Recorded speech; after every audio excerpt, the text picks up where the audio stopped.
Welcome back to SEO Foundations. In this video, we're going to talk about a general model of search engines.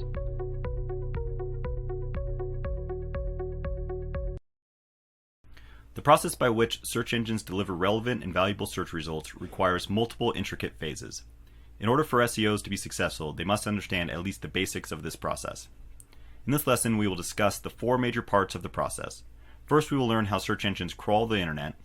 Next, we will learn how they store web data. Thirdly, we will learn how they process and organize data. And lastly, we will learn how they provide users with relevant search results. List and describe four major search engine processes. Describe how crawlers find and access information online. Explain how search engines store web data. Describe the process of how search engines deliver relevant results. In order for search engines and SEOs to work together, SEOs need to have an understanding of how search engines work. Now, I'll be the first person to tell you that this is an extremely complex process. So what we're going to do here is we're going to simplify it into four vague categories. And we'll go into each of these categories to give you a little bit more details. But for now, the four categories are crawling, storing, processing and indexing, and ranking.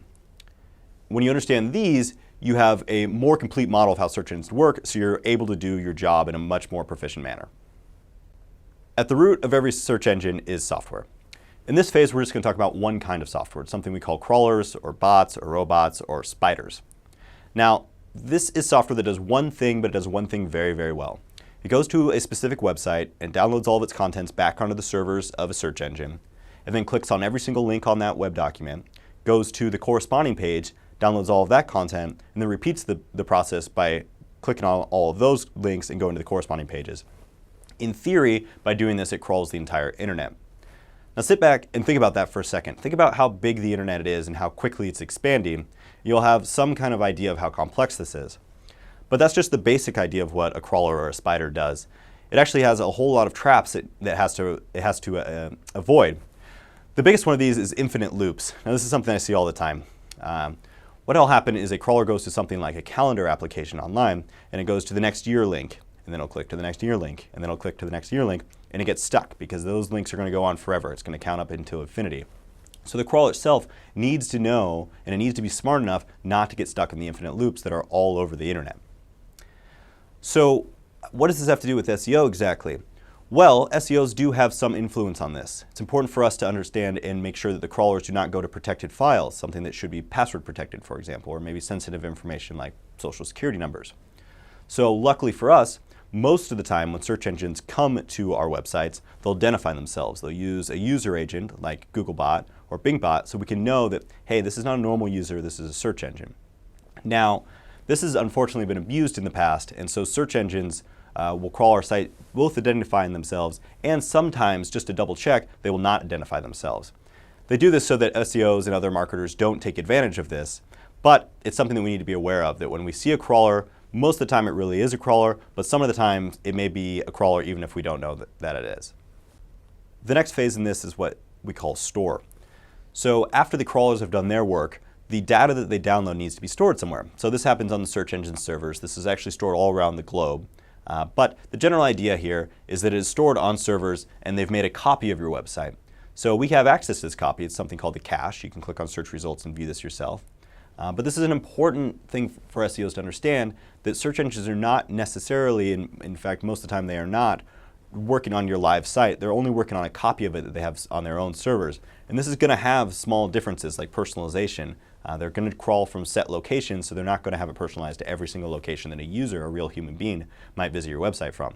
So search engines do not work off of your live site, they only work off copies of it. Luckily for us, we have access to that by looking in the cache, which is provided to us. The third phase in this is by far the most complex. It's the processing and the indexing phase.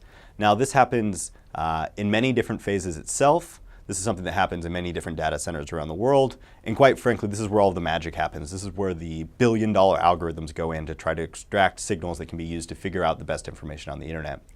The important thing to understand now is that this is a process that is mostly hidden to marketers and to the general public. It's hidden in the vaults and on the computers of computer scientists all over the globe. The last phase is the one that you're probably already familiar with. It's rankings. So at this point, a user has typed something into a search engine, they're getting the results back, and the search engine needs to rank all of the results, all the possible results they could have on the internet to something that is most relevant for the given phrase that was typed in. Now, this is a very, very complex thing that happens ridiculously fast. So what happens is the query gets sent to the search engine servers, it's already stored, the information is already indexed, then the ranking algorithms have taken into effect. And these use lots and lots of signals. This number is ever increasing. But things like time, things like current events, things like personalization, things like your past history of searching, all of these things are taken into account in quite literally milliseconds, and the result is shown so that you can find the closest Krispy Kreme donuts.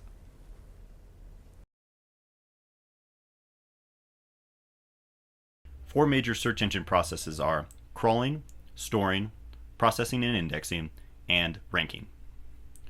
Crawlers scour the internet by going to a website, downloading its content, and then following the links it finds on the given pages to other pages. It then repeats this process. Search engines store a copy of a subset of the publicly accessible data on your server. Search engines use their indices to rank order relevant results given user queries.